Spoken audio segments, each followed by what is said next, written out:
In a year with realignment, increasingly insane NIL offers, and definitely no controversial college football playoff selections. No!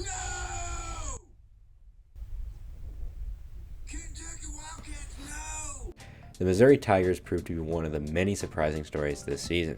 Following a disappointing 6-6 season, the hot seat was real for coach Eli Drinkwitz, who responded by leading his team to an 11-2 season and a Cotton Bowl victory against Ohio State. Seemingly overnight, a once lukewarm offense became one of the most prolific in the country, headlined by the electric Luther Burton and the surprising rise of quarterback Brady Cook. Lost in these stories, however, is the man who finished 8th in Heisman voting and led the SEC in rushing yards, that man being running back Cody Schrader.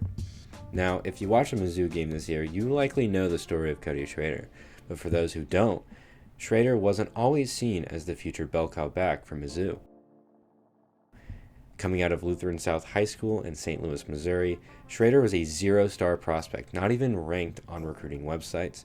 He would commit to play at Truman State, a D2 school in North Missouri, and in 2021, his third season playing, he would rush for 2,000 yards, leading all Division II backs.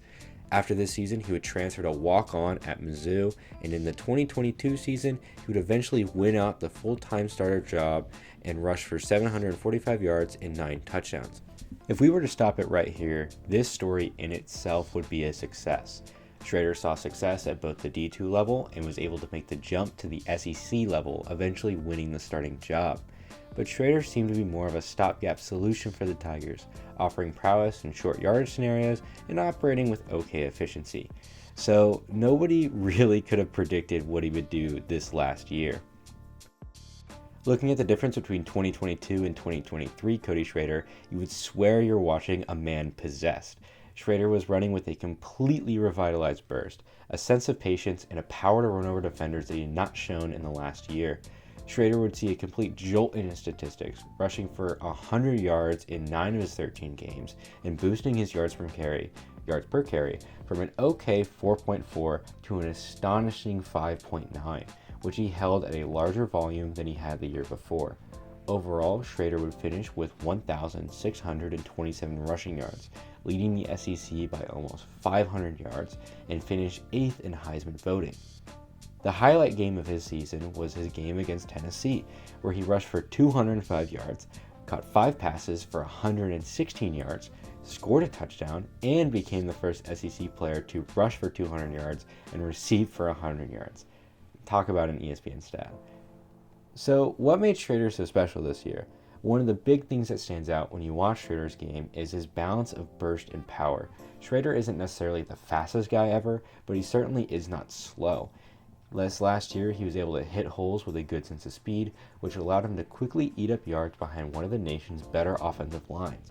This was helped by his great contact balance and powerful running style, which allows him to take hits and keep moving.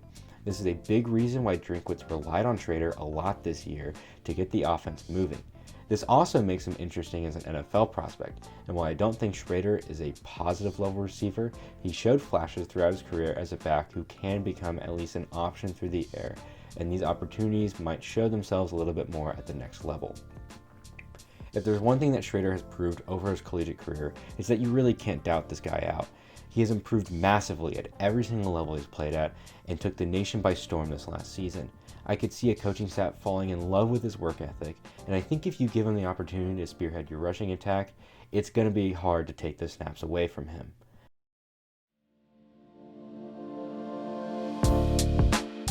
Thank you for watching. This is my first attempt at making a fully scripted video of this sort, and if you'd like to see more of this content surrounding both the NFL and college football, a like and a subscription would mean a lot. I hope you have a great day, and I will talk to you later.